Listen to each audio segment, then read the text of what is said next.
This podcast contains graphic adult language and content that you might be offended by.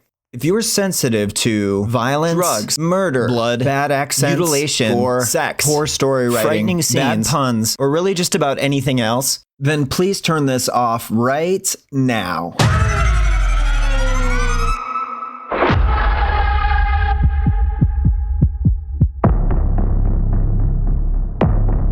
Don't let the ghosts and the ghouls disturb you, darling. Darling, the only ghoul in the house is you. The brain is useless. We must find another brain. Children of the night.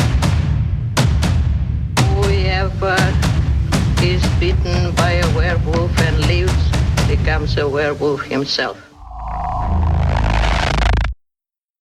I should have never trusted Google Maps. I was supposed to be halfway to the next town by now, not drenched, freezing, and stomping through a goddamn swamp disguised as a forest floor. Every step soaked my boots into ankle-deep, thick mud, making a sound like a diseased lung trying to cough up its final regrets. The rain came down in thick, icy sheets, blurring everything past the trees into a dark, swirling mess. And of course, my phone was dead. Not like it mattered. I hadn't had a signal for the past hour, and even when I did, all it did was show me a spinning circle where the map should have been, like it was buffering my imminent death. Great, I muttered, wiping rain off my face with a sleeve so soaked it felt like I was just smearing my own misery around. Lost in the woods in the middle of a fucking thunderstorm. This is how morons die. Lightning split the sky, the flash illuminating the twisted, endless stretch of trees around me. And through all the rain and darkness, a building loomed ahead. It was too massive to be anything but a mansion, sitting impossibly alone in the wilderness. But it wasn't abandoned. Light flickered from the windows, and smoke curled from a distant chimney. A massive wrought iron gate stood open, as if expecting someone stupid enough to walk in. I stopped. This had all the red flags of a horror movie. Random gothic mansion in the middle of nowhere? Check. Front gate already open? Check. Only place to escape a deadly storm? Big fucking check. I should have just kept going, found a rock to curl under, started writing my will in the mud. Instead, I sighed, adjusted my soaking wet backpack, and walked through the gate. The closer I got, the more wrong the place felt. The windows were tall and narrow, like empty eyes watching from the dark. Rain poured off the stone gargoyles that clung to the edges of the roof, their mouths twisted in frozen screams, or grins. I wasn't sure which. The front doors were enormous, made of dark oak with an intricately carved brass knocker in the shape of a woman's face. Her lips were stitched shut.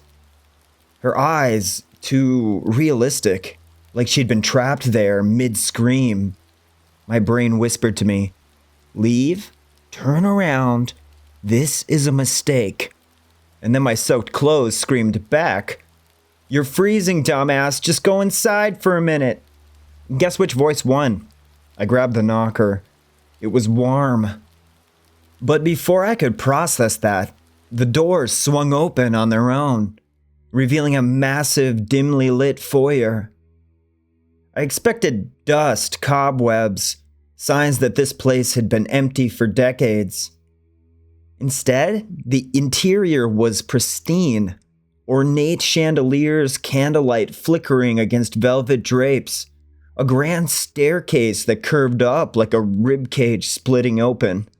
The scent of wood burning, polished mahogany, and some other sickly sweet aroma was in the air. The door slammed shut behind me, making me jump. And then a man stood at the top of the stairs watching me. His suit was flawless, dark and pressed, like he was expecting company. But his eyes were really deep, too hollow, like two buttons sewn onto a corpse's face. "You must be cold," he said, His voice was low, steadying, and so calm it made my skin crawl. "Yeah," I muttered, forcing myself to smile like I hadn't just walked straight into this rich guy's haunted-ass murder palace. "Storm came fast. Didn't see this place on my maps, though." "You wouldn't," he said. "Not unless you were meant to." Fucking great, I thought. "Well," I said, shifting uncomfortably, "you mind if I, warm up for a bit? I really don't want to be a bother." He smiled. Something felt off. Like that smile had been painted onto his face, not made by muscles or choice. "Nonsense," he said. "Please, come in. A guest should always feel at home." This phrase hit my brain wrong. Like the words had been carefully chosen, but the meaning was something else entirely. I stepped forward. The warmth of the house wrapped around me instantly, and for a second, I actually felt relief. Until I noticed the shapes in the room. I thought there were mannequins at first, maybe weird art sculptures. The kind that rich people collect to prove they have more money than sense. And then I got a closer look. There were dolls. Dolls everywhere. Lined up on shelves, posed in chairs, standing motionless in corners like forgotten guests. Some were as small as my palm. Others were life-sized, sitting stiffly with glassy eyes pointed toward the fireplace. A creepy doll collection was one thing, but these? These weren't normal. The details were too perfect. Subtle wrinkles near the eyes, like individual strands of hair, the hint of veins beneath porcelain skin, and some of them looked so fresh, like the paint hadn't even fully dried yet. And then one of them blinked. I hesitated. A tiny curly-haired doll perched on the mantel, its eyes shifting slightly to meet mine. Well, that wasn't possible. Dolls didn't do that, did they? I whipped around to the man in the suit. "Are you all right?" he asked. His voice was casual, but his eyes weren't. "Yeah," I muttered, forcing out a laugh that probably sounded as fake as I felt. "Yeah, I just wasn't expecting the American Girl doll Armageddon in here." The old man chuckled softly, like I'd told an inside joke and he already knew the punchline to it. "My collection is very special," he said. "Each one is unique, crafted with the utmost care. You could say these are my life's work." My brain screamed, "Run!" My feet didn't fucking move. The fire crackled. The air felt too warm, too still. And somewhere beneath the floorboards, I heard a sound. A muffled sound. Something wet. Human. Something struggling. I swallowed hard. The old man smiled wider, and without blinking, he asked, "Would you like to stay for dinner?" Dinner. That one word sat in my skull like a maggot burrowing into a rotten apple. The old man was still smiling, waiting for an answer. His teeth gleamed in the firelight, perfectly white, perfectly straight. Too perfect. Like the kind of chompers you'd only see in dental ads or on a rich guy who could afford to have his real teeth replaced with human ivory stolen from orphans. That muffled sound from beneath the floorboards hadn't stopped. It was a wet, gurgling noise. Something that should have been breathing but wasn't doing it right. I cleared my throat. "You know, I'd love to stay for dinner, but I think I still have some granola bars in my pack, and if I don't eat these soon, they'll get offended and crawl away." The old man chuckled. "Nonsense. You must be starving." I forced a smile. "Nah, I didn't get to finish. A sharp clatter rang out from the hallway behind me, the unmistakable sound of ceramic hitting the floor. I turned. One of the dolls had fallen over. A tiny thing, barely a foot tall, now laying face down on the marble tiles. It hadn't been there before. My stomach twisted itself into a knot. Every nerve in my body begged me to walk out that door, but my legs weren't listening. The old man sighed, stepping past me. They do that sometimes. So restless. He crouched down, carefully lifting the doll. It looked fragile in his hands, like an actual child.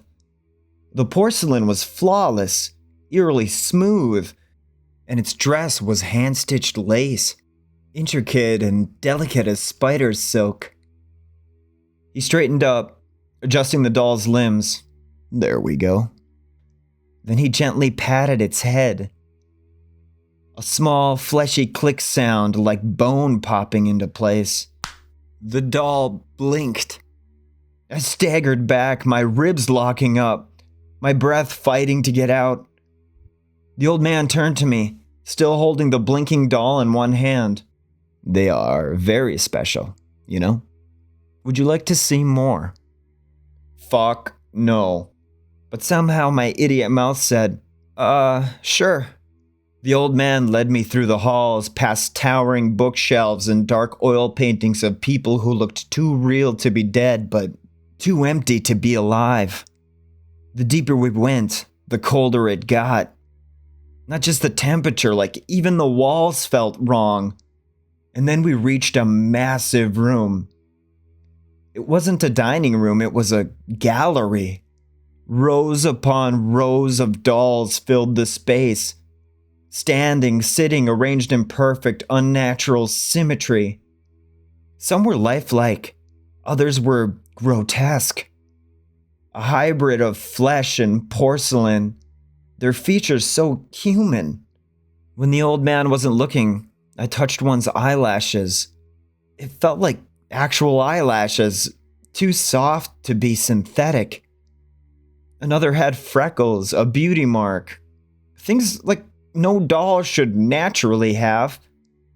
Then my eyes landed on one in the corner, a woman, or at least what had once maybe been a woman. Her hands were fused together at the fingertips. The skin stretched and hardened into delicate lace-like porcelain. Her face was frozen mid-scream. Her human eyes rolled in their sockets, darting toward me. I stumbled back, bile clawing its way up my throat. The old man sighed. Some of them struggle at first, he said almost wistfully. But they always become beautiful in the end. Something moved behind me. I turned. One of the dolls had shifted forward, half an inch closer than it had been before. I couldn't breathe. My skin itched with panic. My fingers twitching from my pack for a knife I didn't even have. The old man watched me. I could show you the process if you like. His voice was so gentle, so calm, like he was offering me a tour of a bakery instead of an exhibit of living corpses fused into porcelain prison cells. Nah, I croaked. I think Something screamed below us. A shriek so piercing, so pain-drenched, it scraped against my skull like a rusted nail dragged over bone. The old man rolled his eyes as if someone had burned dinner instead of being actively flayed alive in his basement. Excuse me a moment, he said, turning toward the door I hadn't even noticed before. And the second he was out of sight, I bolted. I raced down the hallway, slipping on the polished floors, barely keeping my balance. The main doors were just ahead. Just a few feet more and I'd be free, running into the storm, eating mud if I had to. And then something grabbed my ankle. I crashed down hard, my knees slamming against the floor. Pain shot up my leg, but I barely noticed. Because the thing gripping my ankle wasn't a hand. It was a doll's porcelain fingers, but the skin underneath was raw and pink, stitched together like a puppet sewn from human scraps. I kicked out hard and let the thing go with a wet, cracking sound. Scrambling to my feet, I lunged for the door. It swung open before I could touch it. and the old man stood in the threshold. His hands were clean, but his sleeves were damp with something dark. His face was calm, but his eyes seemed hungry. "You're frightened?" Not a question, a statement, a fact. I didn't run so much as I scrambled, like a rat trying to escape a flood. The mansion twisted in front of me, hallways stretching too long, too dark, too fucking endless. Behind me, the dolls moved. Not all at once, not fast, but enough. I could feel them shuffling forward, their stiff little limbs clicking unnaturally. The first door I reached was locked. The second led to a parlor full of dolls seated around a long dining table. Their blank faces turned toward me like I'd crashed a dinner party from hell. The third door was open. I dove through and slammed it behind me, twisting the old brass lock before anything small and giggling could worm its way inside. The room was pitch black, but the moment I inhaled, I knew exactly where I was. This is where the creepy shit happens.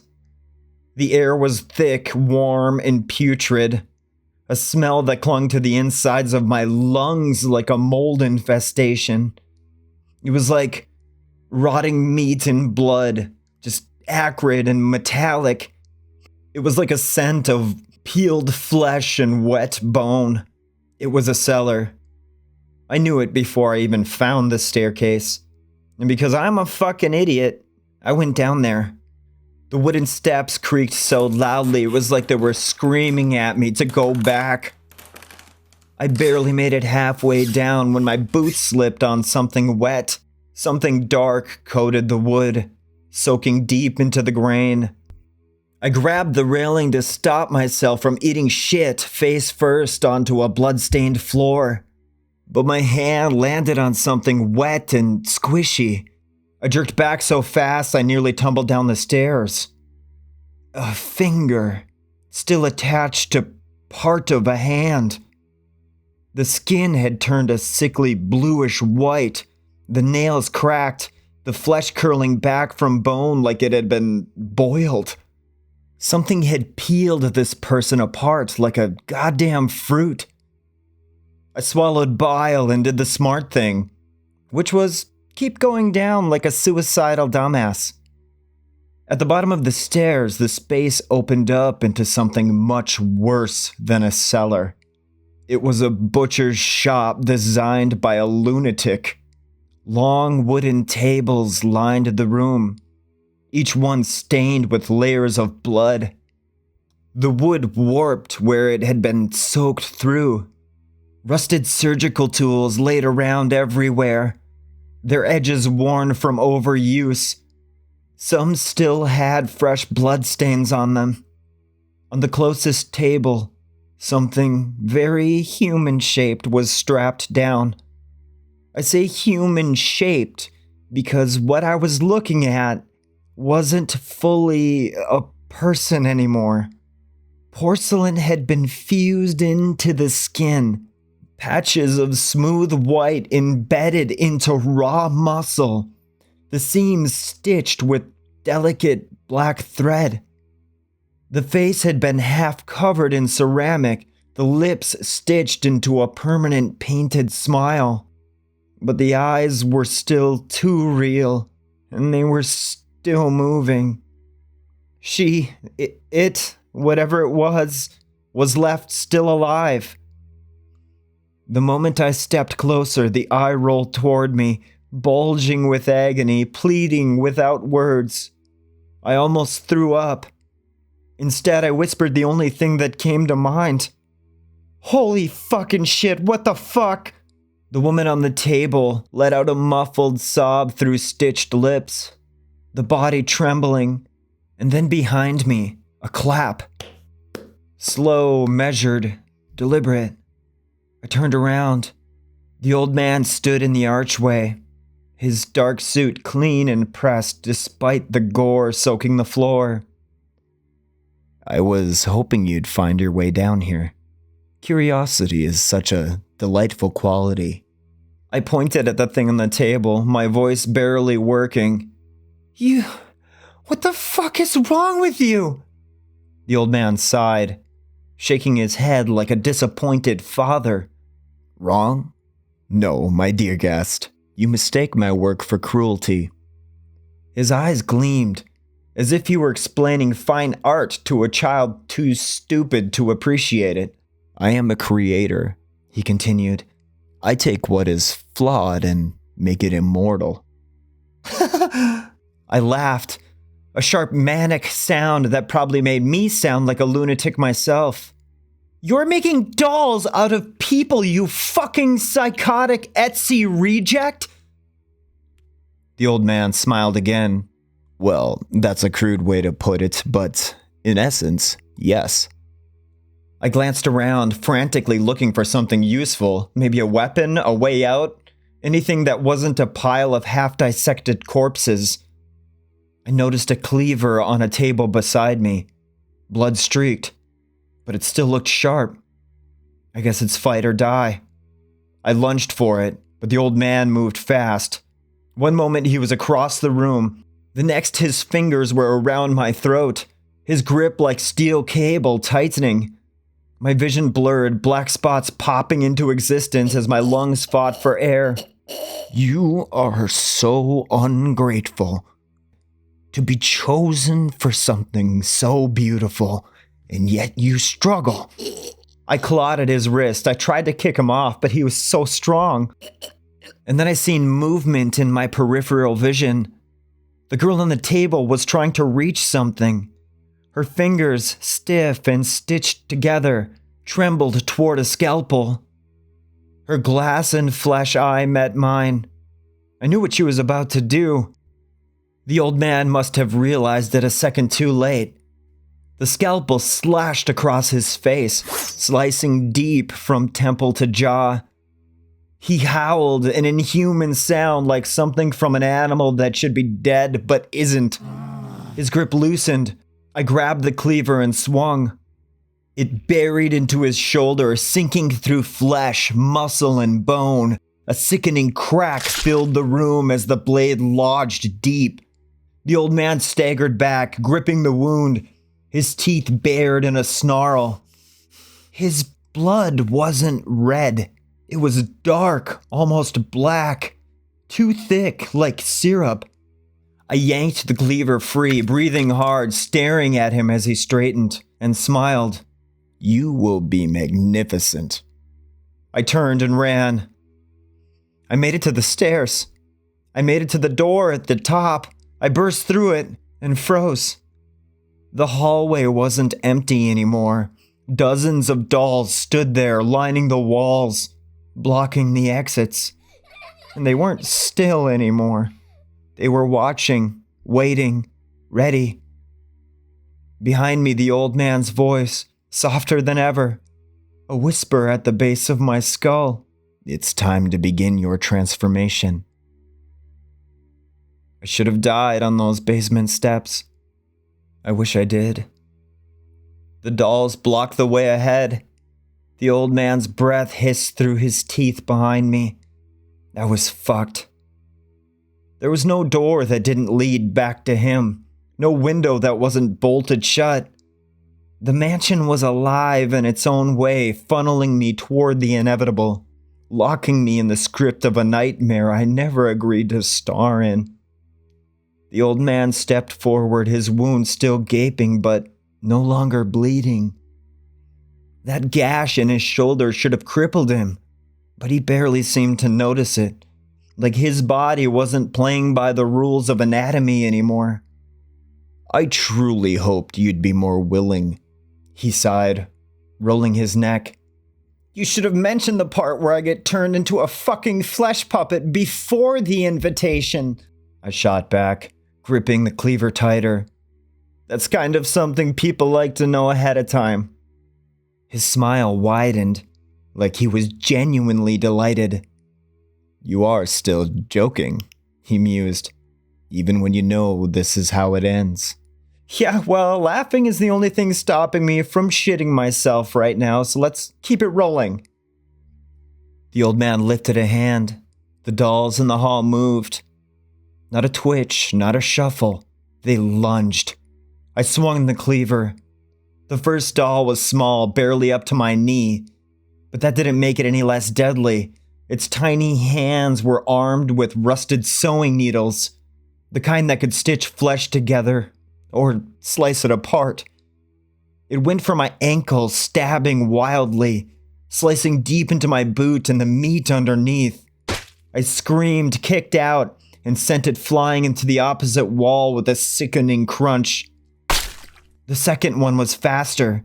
This one had a human mouth sewn onto a porcelain face, and the lips moved. It was whispering something incoherent, like wet and wheezing. It launched at my chest, its tiny fingers digging into my ribs, climbing me like a tree. I grabbed it by its tiny fucking head and slammed it into the ground. Once, twice, and a third time for good luck. Porcelain cracked and something inside it squelched, and it stopped moving, but they just kept coming. A larger one grabbed my wrist, yanking me back, nearly ripping the cleaver from my grip. This one had a human eye, the pupil still moving, blinking frantically even as it attacked. I twisted, drove my thumb into its eye and popped it like a grape. The doll screamed. It was a suffering wail, as if it knew pain, as if it once had been someone who could still remember how agony felt. It collapsed, twitching, and I used the moment to shove forward, barreling through the remaining dolls and racing down the corridor. Behind me, the old man's voice rang out, still smooth, patient, and amused. "Do you see now? See how alive they are? How much of them remains?" I didn't fucking want to think about it. I just ran. I reached the staircase leading to the second floor, taking them two at a time. The walls groaned, stretched, twisted, the wallpaper peeling away to reveal shapes underneath. Not wood, not stone, but faces. They were pressing through the walls, their glass eyes flickering in candlelight, their porcelain lips moving but making no sound. I ran faster. At the end of the hall, a massive set of double doors stood open. I didn't care what was inside, I just needed to get somewhere and barricade myself. Somewhere to figure out how to get the fuck out of this hellhole. I dived in and slammed the doors behind me. The room was immaculate. Tables lined with walls, each one covered in tools that belonged in a surgeon's arsenal, not a craftsman's. Jars of preserved body parts filled the shelves. Fingers, tongues, whole fucking scalps, floating in murky liquid. At the center of the room stood a nearly finished doll. Life-sized. I didn't want to look. I had to. Her skin was half porcelain, half raw tissue. The places where the two had met had been stitched together, black thread piercing through raw muscle, holding everything in place like some kind of morbid quilting project. Her hands were delicate, fingers tipped with ceramic instead of nails. She was almost done, but she was still breathing. She wasn't dead, but she wasn't alive. She was trapped somewhere in between. Her eyes rolling toward me, wet, human, pleading, her stitched mouth unable to scream. I reached for her, and a voice whispered behind me, "Do you like her?" Cold, bony fingers gripped the back of my neck. I twisted, swinging the cleaver. The old man caught my wrist before the blade could connect. I struggled and kicked and fought, but it didn't matter.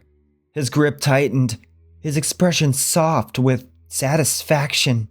"I've decided," he murmured, dragging me closer. "You'll be my finest work." I screamed. The next thing I knew, my head hit the table.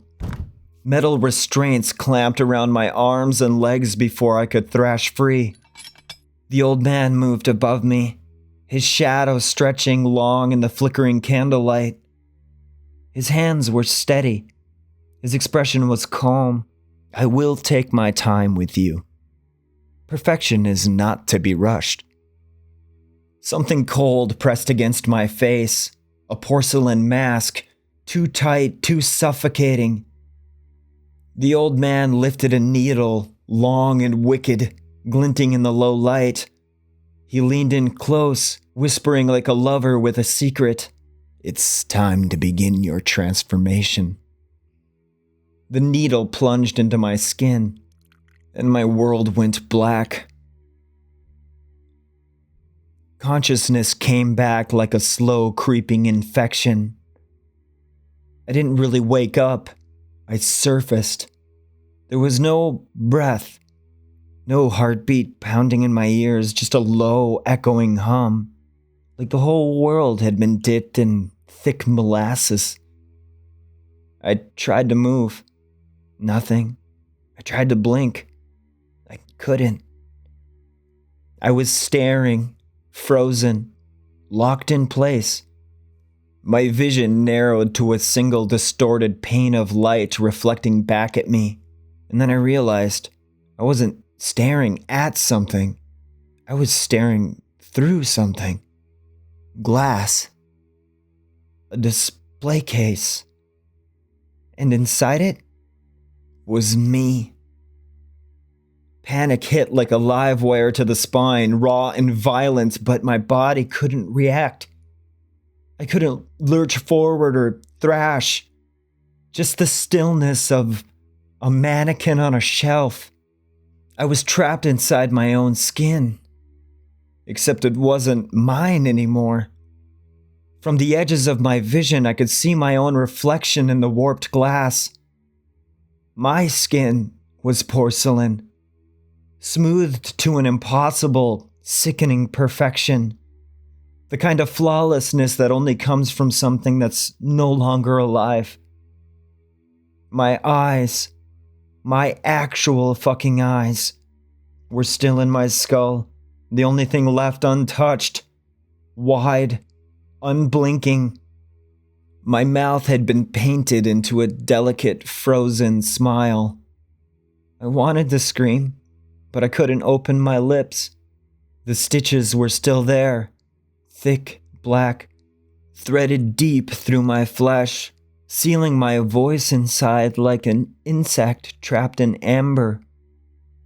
My hands, if they were still mine, were delicate, doll-like fingers fused into a permanent poise, incapable of closing, incapable of clenching into fists.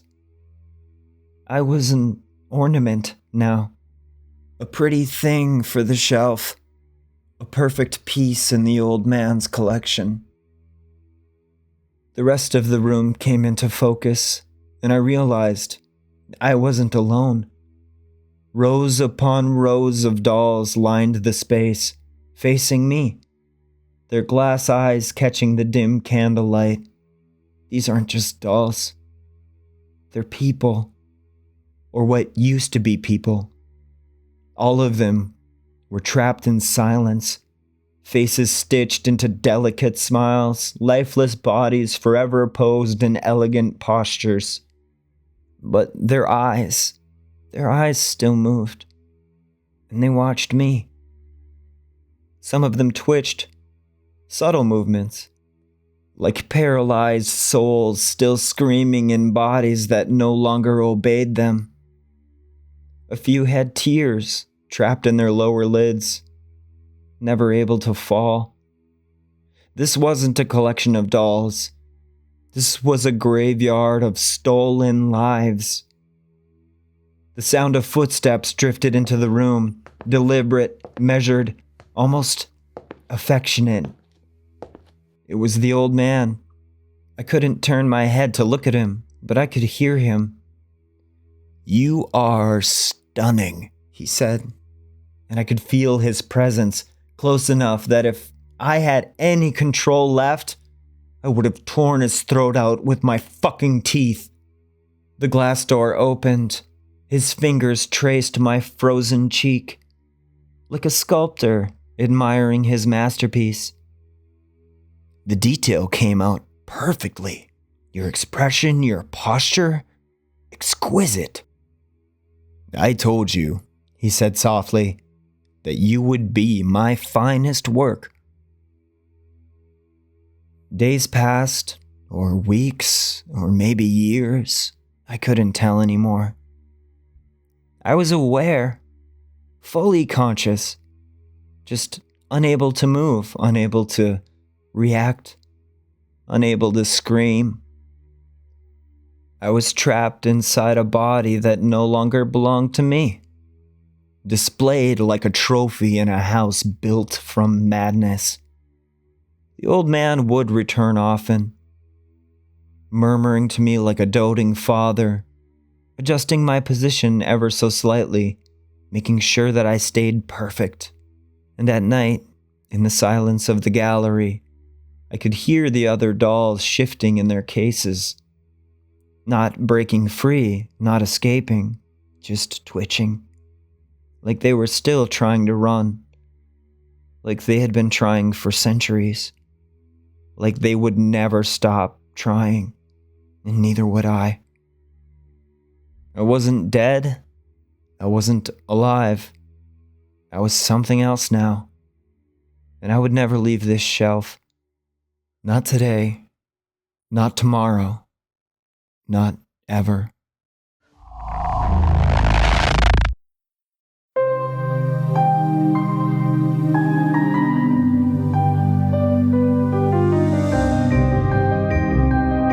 Hey, I hope you guys enjoyed that episode. It got a little bit dark there at the end, didn't it? If you guys have any stories that you'd like to share, and possibly something I'd do on the podcast, send them to nightfearspodcast@gmail.com. I look forward to hearing from you. If you like this podcast, subscribe to it, and all that other fun stuff. Until next time, have sweet dreams. I love you guys. Bye.